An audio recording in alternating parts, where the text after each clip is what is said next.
मणिपुर से इस वक्त की सबसे बड़ी खबर सामने आई है। मुख्यमंत्री पद से एन बीरेन सिंह के इस्तीफे के बाद आखिरकार मणिपुर में राष्ट्रपति शासन लागू कर दिया गया।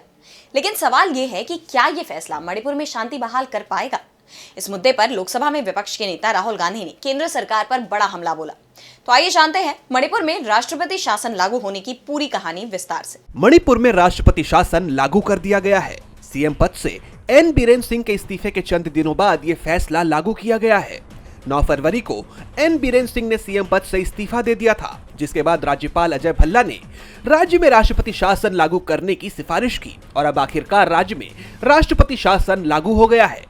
राज्य में मैतेई और कुकी समुदायों के बीच हिंसा के चलते बीरेन सिंह की लगातार आलोचना हो रही थी और लंबे वक्त से उनके इस्तीफे की भी मांग की जा रही थी। मणिपुर में राष्ट्रपति शासन का ऐलान करते हुए गृह मंत्रालय से जारी अधिसूचना में कहा गया है कि राष्ट्रपति द्रौपदी मुर्मू का मानना है कि ऐसी स्थिति उत्पन्न हो गई है जिसमें इस राज्य की सरकार संविधान के प्रावधानों के अनुसार नहीं चल सकती।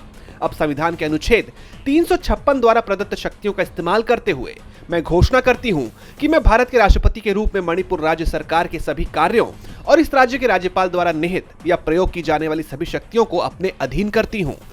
अधिसूचना में विधानसभा को निलंबित करने की भी बात की गई है। इसे लेकर नेता प्रतिपक्ष राहुल गांधी ने एक्स पर एक पोस्ट किया। उन्होंने लिखा, मणिपुर में राष्ट्रपति शासन लागू करना भाजपा द्वारा मणिपुर में शासन करने की उनकी पूर्ण अक्षमता की देर से स्वीकारोक्ति है। अब पीएम मोदी मणिपुर के लिए अपनी सीधी जिम्मेदारी से इनकार नहीं कर सकते। क्या उन्होंने अंततः राज्य का दौरा करने और मणिपुर और भारत के लोगों को शांति और सामान्य स्थिति बहाल करने का मन बना लिया है? अब सबसे बड़ा सवाल यह है कि राष्ट्रपति शासन के बाद मणिपुर में शांति बहाल होगी या हालात और बिगड़ेंगे? क्या केंद्र सरकार जल्द चुनाव कराएगी? क्या मणिपुर में हिंसा अब थमेगी?